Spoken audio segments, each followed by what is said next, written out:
Assalamualaikum warahmatullahi wabarakatuh. Kami dari kelompok 11 yang beranggotakan Mardiah, Bekti Kurniawati, Devita Dwi, dan Roni Suryaningsih yang akan mempresentasikan tentang return tak normal. Kami akan membahas yang pertama pengertian, yang kedua model perhitungan, yang ketiga rata-rata return tak normal, yang keempat akumulasi return tak normal, dan yang kelima pengujian statistik pada return tak normal. Efisiensi pasar diuji dengan melihat abnormal return yang terjadi. Pasar dikatakan tidak efisien jika satu atau beberapa pelaku pasar dapat menikmati return yang tidak normal dalam jangka waktu yang cukup lama. Beberapa model perhitungan yang digunakan adalah yang pertama model sesuaian rata-rata, kemudian model pasar, dan model sesuaian pasar. Yang pertama kita akan membahas pengertian return tak normal. Return tak normal atau abnormal return merupakan kelebihan dari return yang sesungguhnya terjadi terhadap return normal. Nah, return normal merupakan return ekspektasian atau return yang diharapkan oleh investor. Dengan demikian, return tak normal adalah selisih antara return sesungguhnya yang terjadi dengan return ekspektasian. Nah, kemudian ini merupakan rumus dari return tak normal. Return realisasian atau return sesungguhnya merupakan return yang terjadi pada waktu ke T yang merupakan selisih harga sekarang relatif terhadap harga sebelumnya. Sedang return ekspektasian merupakan return yang harus diestimasi. Menurut Brown and Warner 1985, return tak normal ada tiga. Yang pertama, mean adjusted model, yang kedua, market model, dan yang ketiga adalah market adjusted model. Yang pertama, yaitu mean adjusted model, menganggap bahwa return ekspektasian bernilai konstan yang sama dengan rata-rata return realisasi sebelumnya selama periode estimasi atau estimation period. Dengan rumus, return normal sekuritas ke I pada periode peristiwa ke T sama dengan sigma J waktu sesudahnya sama dengan waktu sebelumnya dikali return realisasi sekuritas ke I pada periode estimasi ke J dibagi lamanya periode estimasi, yaitu dari waktu sebelumnya sampai waktu sesudahnya. Yang kedua yaitu market model, membentuk model ekspektasian dengan menggunakan data realisasi selama periode estimasi, kemudian menggunakan model ekspektasi ini untuk mengestimasi return ekspektasian di periode jendela. Dengan rumus, return realisasi sekuritas ke I pada periode estimasi ke J sama dengan intercept untuk sekuritas ke I ditambah koefisien kemiringan yang merupakan beta dari sekuritas ke I dikali return indeks pasar pada periode estimasi ke J ditambah kesalahan residu sekuritas ke I pada periode estimasi ke J. Berikut ini adalah gambar periode estimasi dan periode jendela dengan penjelasan bahwa T1 sampai dengan T2 merupakan periode estimasi, T3 sampai dengan T4 merupakan periode jendela, dan T0 merupakan saat terjadinya peristiwa. Panjang dari jendela ini bervariasi. Lama dari jendela yang umum digunakan berkisar 3 hari sampai dengan 121 hari untuk data harian dan 3 bulan sampai dengan 121 bulan untuk data bulanan. Contoh periode estimasi dan periode jendela untuk data harian. Jika digunakan data harian dengan periode jendela selama 7 hari atau 3 hari sebelum hari peristiwa, 1 hari peristiwa, dan 3 hari setelah hari peristiwa, dan periode estimasi selama 200 hari, maka dapat digambarkan seperti berikut ini. Keterangan dari rumus di bawah ini yaitu tidak ada patokan untuk lamanya periode estimasi atau T.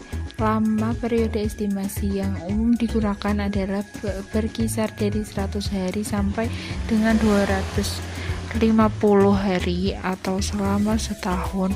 Untuk hari-hari perdagangan dikurangi dengan lamanya periode jendela untuk data harian dan berkisar dari 24 sampai 60 bulan untuk data bulanan.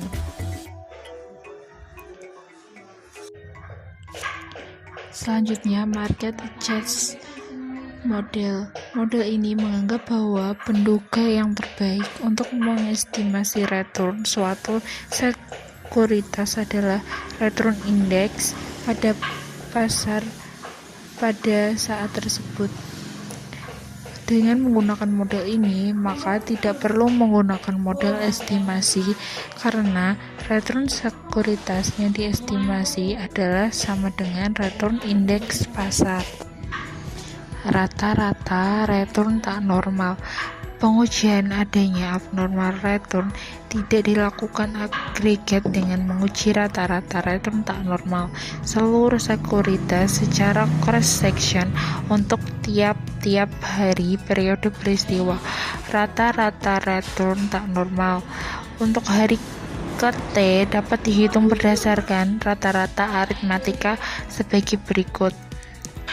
Rumus dengan ini keterangannya RRTNT yaitu rata-rata return tak normal pada hari ke-T.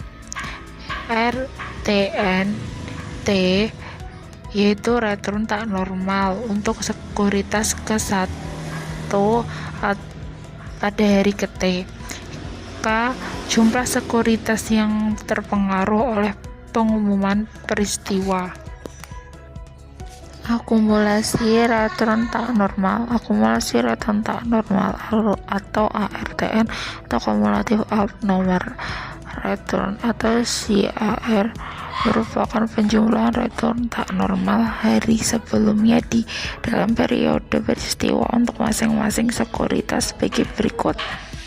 Rumus tersebut dengan keterangan ARTN IT yaitu kumulasi return tidak normal sekuritas mulai dari awal sampai ke T.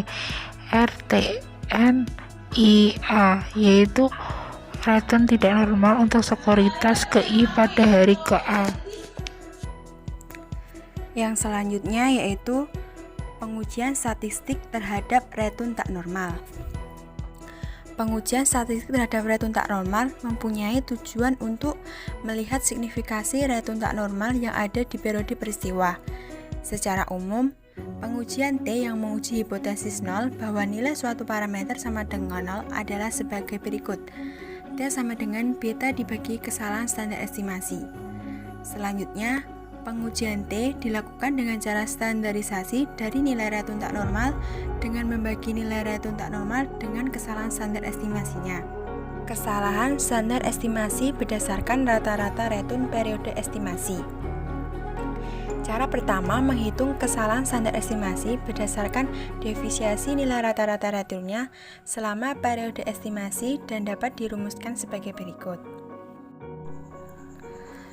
Selanjutnya yaitu kesalahan standar estimasi berdasarkan prediksi return periode estimasi. Cara kedua menghitung kesalahan standar estimasi berdasarkan defisiasi nilai-nilai return dari nilai estimasinya selama periode estimasi. Dengan demikian, perbedaan cara pertama dan kedua dalam menghitung kesalahan standar estimasi adalah terletak di standar yang digunakan untuk mengukur penyimpangan return-returnnya selama periode estimasi. Yang terakhir yaitu kesalahan standar estimasi secara cross-section. Cara ketiga dari perhitungan kesalahan standar estimasi didasarkan pada deviasi standar return tak normal dari sekuritas secara cross-section untuk tiap hari periode peristiwa. Cara ketiga ini lebih tepat digunakan untuk model sesuai pasar atau market adjust model yang hanya menggunakan periode peristiwa dan tidak menggunakan periode estimasi. Sekian penjelasan dari kelompok kami. Apabila ada salah dan kurangnya kami mohon maaf. Wassalamualaikum warahmatullahi wabarakatuh.